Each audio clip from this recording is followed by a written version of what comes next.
Inilah Injil suci menurut Yohanes. Di dalam perjamuan Paskah dengan murid-muridnya, Yesus sangat terharu lalu bersaksi, "Aku berkata kepadamu, sesungguhnya seorang di antara kamu akan menyerahkan aku." Murid-murid itu memandang seorang kepada yang lain. Mereka bertanya-tanya, siapa yang dimaksudkannya?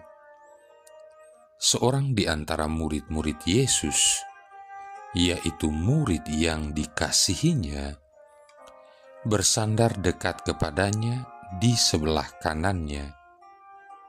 Kepada murid itu, Simon Petrus memberi isyarat dan berkata, "Tanyakanlah siapa yang dimaksudkannya." Murid yang duduk dekat Yesus itu berpaling dan berkata kepada Yesus, "Tuhan, siapakah itu?" Jawab Yesus, "Dia adalah orang yang kepadanya aku akan memberikan roti sesudah aku mencelupkannya." Sesudah berkata demikian, Yesus mengambil roti, mencelupkannya, dan memberikannya kepada Yudas, anak Simon Iskariot. Dan sesudah Yudas menerima roti itu, ia kerasukan iblis. Maka Yesus berkata kepadanya, "Apa yang hendak kau perbuat, perbuatlah dengan segera."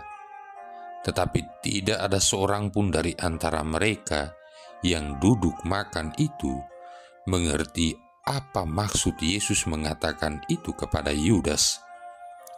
Karena Yudas memegang kas, ada yang menyangka bahwa Yesus menyuruh dia membeli apa-apa yang perlu untuk perayaan itu atau memberi apa-apa kepada orang miskin. Yudas menerima roti itu lalu segera pergi. Pada waktu itu hari sudah malam. Sesudah Yudas pergi, berkatalah Yesus, "Sekarang Anak Manusia dipermuliakan dan Allah dipermuliakan di dalam Dia.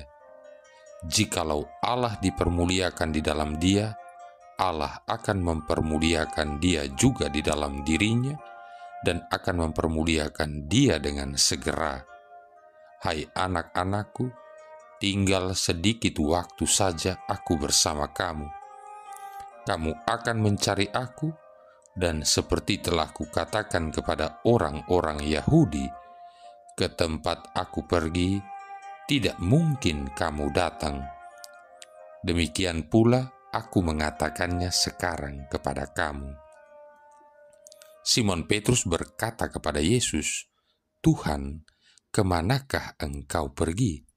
Jawab Yesus, "Ke tempat aku pergi, engkau tidak dapat mengikuti aku sekarang, tetapi kelak engkau akan mengikuti aku."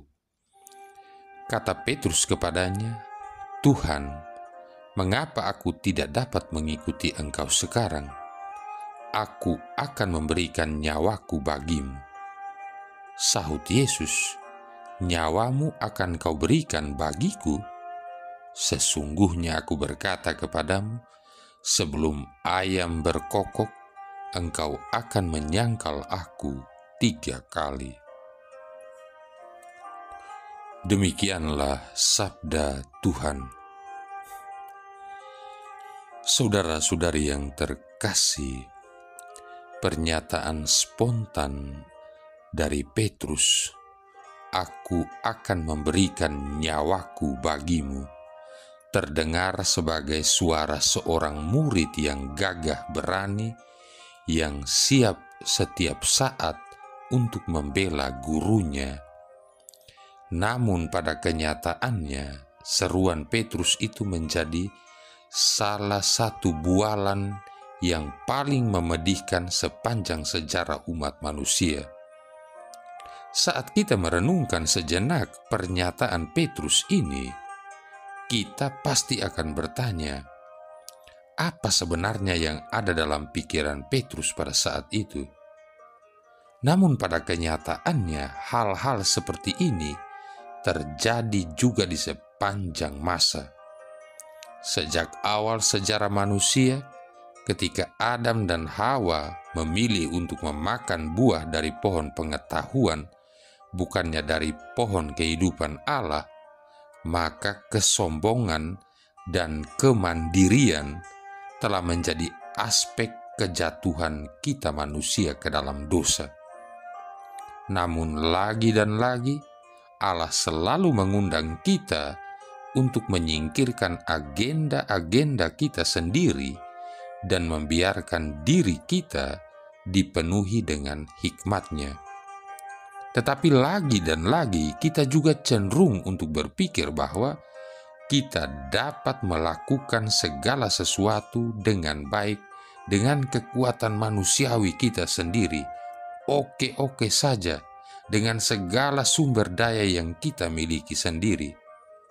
Namun di sisi lain, kita juga dapat membayangkan bahwa Allah duduk di tahtanya di surga, menantikan kita anak-anaknya untuk akhirnya datang dan berkata dengan segala kerendahan hati, "Oke Tuhan, saya menyerah, saya mengakui bahwa saya membutuhkan Engkau.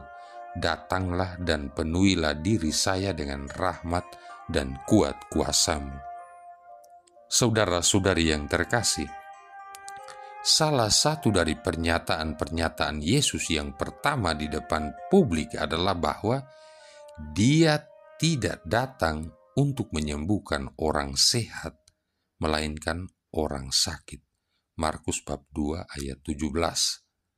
Sepanjang Injil kita melihat bahwa orang-orang yang memberi tanggapan pada undangan Yesus secara paling positif adalah mereka yang memiliki kebutuhan paling besar, yakni orang-orang berdosa, orang-orang miskin, orang-orang sakit, dan orang-orang yang dirasuki roh-roh jahat.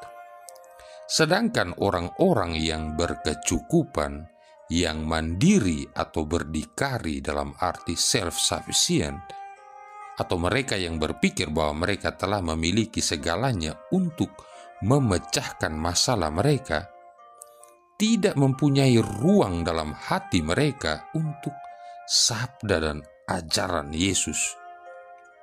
Bayangkan berapa jauh kerajaan Allah dapat dimajukan karena semangat berapi-api orang-orang Farisi atau karena keahlian para imam dan ahli Taurat.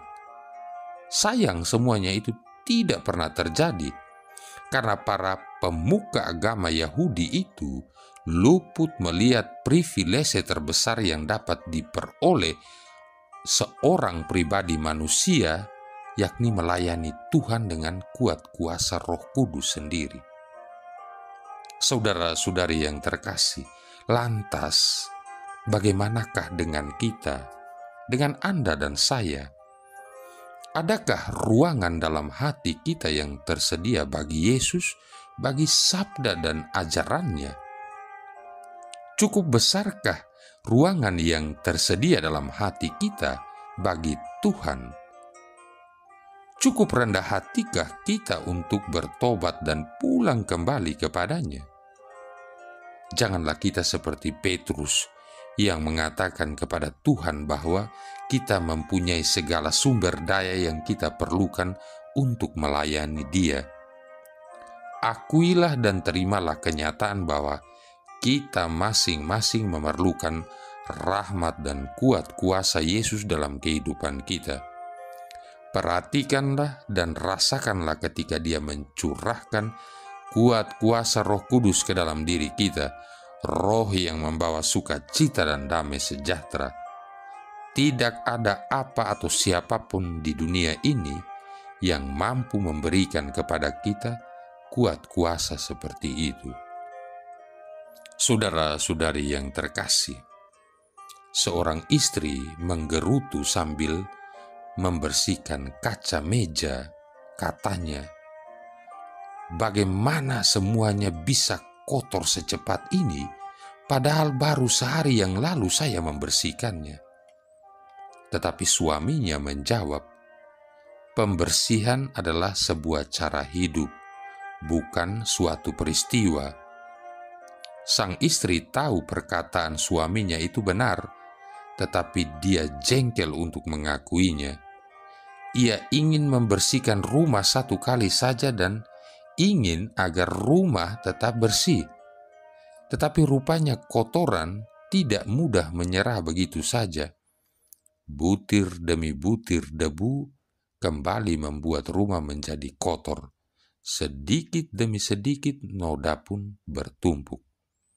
Saudara-saudari yang terkasih, dosa ibarat debu dan noda di rumah keluarga tadi.